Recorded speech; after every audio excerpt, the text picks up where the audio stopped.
तो हमारा अगला वर्ड है डेबार। DEBAR। ये एक वर्ब है, यानी कि एक क्रिया।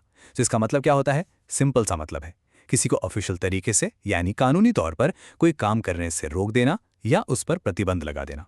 चलिए इसको आसान भाषा में समझते हैं एक एग्जाम्पल के साथ। सोच के देखो, कोई पर्सन है जिसका बिहेवियर किसी क्लब में अच्छा नहीं था, इनअप्रोप्रिएट था। तो क्लब मैनेजमेंट क्या करेगा? वो इसे क्लब में आने से रोक देगा, राइट? इसी सिचुएशन को हम इंग्लिश में कहेंगे he was debarred from the club for his inappropriate behaviour. ठीक है, वो तो हो गया एक सोशल एग्जाम्पल। अब थोड़ा प्रोफेशनल साइड देखते हैं। मान लो कोई लॉयर है, एक वकील जो बेईमान है, डिसऑनेस्ट है, तो उसे लॉ प्रैक्टिस करने से यानी वकालत करने से रोका जा सकता है। तो इस केस में हमारा सेंटेंस क्या बनेगा? इंग्लिश में हम बोलेंगे the dishonest lawyer was debarred from practising law.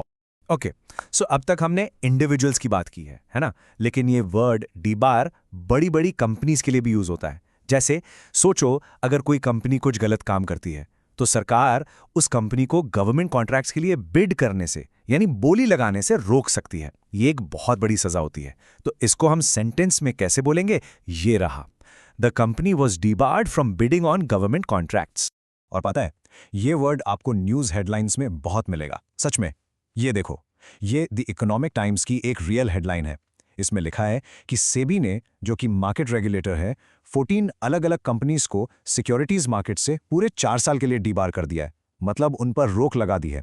पूरी हेडलाइन सुनो, SEBI debars 14 entities from securities market for 4 years in front running case. देखा, बिल्कुल रियल वर्ल्ड यूजेस। तो अब आप डेबार का मतलब समझ गए होंगे। चलो इसके कुछ सिनोनिम्स यानी ऐसे वर्ड्स जिनका मीनिंग लगभग सेम है वो देखते हैं।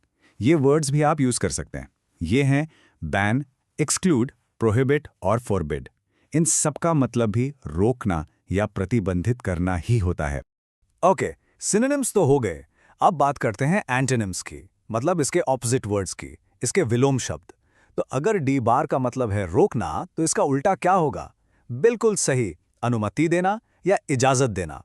तो इसके एंटोनिम्स हैं अलाउ, परमिट, एडमिट और ऑथराइज। तो ये था हमारा आज का वर्ड डीबार। आई होप अब आपको इसका मतलब और यूज अच्छे से समझ आ गया होगा। बस आज के लिए इतना ही। मिलते हैं नेक्स्ट वीडियो में एक नए वर्ड के साथ। Happy learning, bye bye.